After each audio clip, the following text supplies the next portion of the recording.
안녕하세요. 제가 이번에 준비한 영상은 제가 그동안 브이로그를 통해서 너무 금방 지나가거나 여러분들의 이해를 잘 돕지 못한 것 같아서 간헐적 단식에 대한 영상을 들고 왔습니다. 먼저는 간헐적 단식의 종류에 대해서 다시 한번 말씀드릴 텐데요.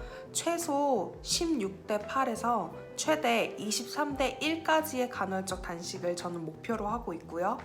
그리고 저한테 가끔 정말 하루에 한 끼만 먹어? 1일 1식 해? 하고 물어보시는 분들 많으신데 제 주변 지인분들은 아시겠지만 1일 1식 못할 때가 더 많고 제가 세워놓은 큰 원칙 안에서만 저는 지키고 있어요.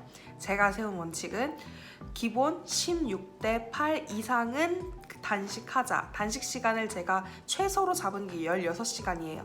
그럼 그 안에서는 제가 배가 고프면 2끼를 먹을 때도 있는 거예요. 이 식단 조절하는 게 너무너무 쉬워요. 그래서 제가 간헐적 단식을 누구나 할 수 있고 건강하고 안전하고 학생들도 할 수 있는 다이어트라고 생각하고 여러분들에게 추천드리는 거예요. 그리고 제가 유튜브 통계를 통해서 보니까 제 영상을 10대들이랑 20대 초중반, 후반 친구들도 많이 봐주더라고요. 그래서 먼저는 청소년 친구들을 위한 컨텐츠도 한번 제작해봐야겠다고 생각을 했어요. 그래서 학생들을 위해서 먼저 꿀팁을 주자면 정말 살 빼는 방법 너무너무 간단해요. 그 시기 때는 식욕이 왕성해서 정말 밥을 2번도 먹고 밥 먹고도 또 간식 먹고 이러는 때인 거 너무너무 잘 알거든요. 여러분이 다이어트 할 수 있는 가장 쉬운 방법은 간식을 먹지 않는 겁니다. 간식만 먹지 않아도 살이 빠져요. 점심시간이 12시에서 12시 반 사이에서 먹죠 보통. 그 다음에 석식이 6시에서 7시 사이에 이제 먹게 될 거예요. 그러면 그 사이에 공복 시간만 가져준다면 살이 찔 이유가 없어요. 그런데 여러분들이 살이 쪘다면 그 이유는 그 사이 식간에 간식을 드시고 계실 확률이 높아요. 매점 가지 마세요. 마트 가지 마세요. 그리고 가장 또 중요한 거, 급식 받을 때 2번 먹지 마세요. 저도 2번 먹어봐서 알거든요. 한 번만 드세요. 그러면 살 빠집니다. 그래도 살 빠지지 않는다 하는 친구들한테 조언할게요. 밥 먹을 때 밥 공기 있잖아요. 밥 공기를 절반만 드세요. 나머지 반찬은 다 드세요. 그런데 밥만 절반 드세요. 이렇게 먹으면 학생들은 금방 살 빠집니다. 기초대사량도 좋고 워낙 대사가 좋기 때문에. 그리고 이제 조금 더 내가 다이어트를 조금 심하게 하고 싶다 하는 친구들에게 조언을 할게요. 그 친구들에게는 밥뿐만 아니라 반찬도 다 반만 먹어보세요. 반식 다이어트라고도 하는데 중고등학교 때는 이 정도만 해도 분명히 효과 있습니다. 분명히 효과 있고 이제 20대 초중반 친구들을 위해서 한번 이야기해 볼게요. 먼저 대학생 친구들은 이제 술을 처음 먹기 시작하잖아요. 술만 끊어도 살 빠집니다. 네. 그리고 이제 대학생이 됐으니까 용돈도 있고 또 알바도 하니까 돈도 있고 하니까 외식을 많이 하게 되잖아요. 인스턴트만 외식하지 않아도 살은 빠집니다. 사실은 그래요. 그러면 이렇게 당연한 이야기를 왜 하고 있냐? 제가 드리고 싶은 얘기는 뭐냐면 여러분들이 하고 있는 식습관만 조금만 바꿔도 살은 빠져요. 근데 이래도 빠지지 않는 친구들이 분명히 있어요. 나는 식습관도 잘 지켰는데 물만 먹어도 살찌는 친구들이 분명히 있어요. 그 친구들은 지금부터 주목하세요. 나랑 똑같이 밥 먹었는데 나만 살찌고 친구는 살찌지 않고 나는 별로 먹은 것 같지도 않은데 왜 계속 살이 찌고 나는 왜 살이 안 빠지지? 나는 다이어트를 하고 있는데 왜 살이 안 빠지지? 이게 뭐냐면 여러분들의 가진 인슐린 저항성이 있을 수가 있어요. 이 인슐린 저항성이 생기게 된 원인은 참 너무나 다양해서 제가 다 설명해 드리지는 못하지만 기본적으로 유전일 경우가 있고요. 아니면 잘못된 식습관이 어릴 때부터 형성될 경우 그렇기도 한데요.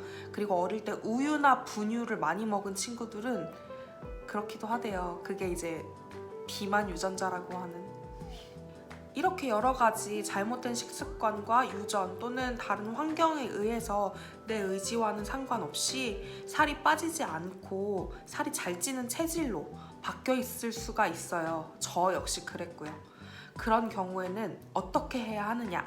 그것을 지금부터 공개하겠습니다. 이 인슐린 저항성을 고치는데 가장 좋은 방법은요, 식단입니다.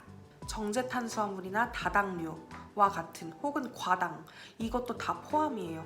그런 당의 섭취를 줄이고 단백질과 지방의 섭취를 두려워하지 말고 늘리는 거예요. 단백질만 늘리지 마시고 지방도 함께 늘려주세요. 트랜스 지방 말고 몸에 좋은 지방들로 섭취해주세요. 올리브 오일이라든지 들기름이라든지 정말 좋은 기름들이 많이 있거든요. 그리고 또 한 가지는 말씀드렸던 간헐적 단식인데요. 제가 브이로그에서 간헐적 단식에 대한 설명을 가끔 드렸는데 너무 지나가듯이 드려서 제가 다시 한번 간헐적 단식에 대한 이야기는 상세히 다뤄보도록 할게요. 일단 지금 조금만 더 설명해 드리자면, 간헐적 단식은 저는 지금 기본적으로 16대 8 이상의 간헐적 단식을 지키고 있고요.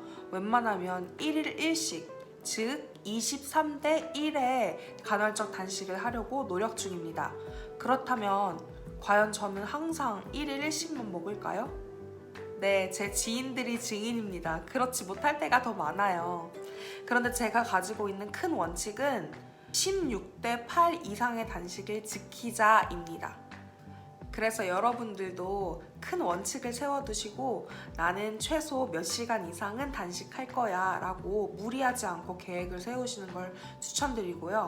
간헐적 단식 중에 나는 하루 한 끼만 먹을 거니까 이거를 꼭 먹을 거야 하면서 보상 심리로 피자나 치킨이나 떡볶이나 이런 음식을 찾는 것이 아니라 건강한 음식, 자연 그대로의 음식이면 더 좋겠죠. 치즈라든지 계란이라든지 생선구이, 고기구이 같은 거, 그런 거 마음껏 드세요. 상추쌈에 같이 먹어도 좋고, 아니면 야채와 고기를 같이 볶아서 먹는 것도 좋고, 메뉴는 너무나도 다양하거든요.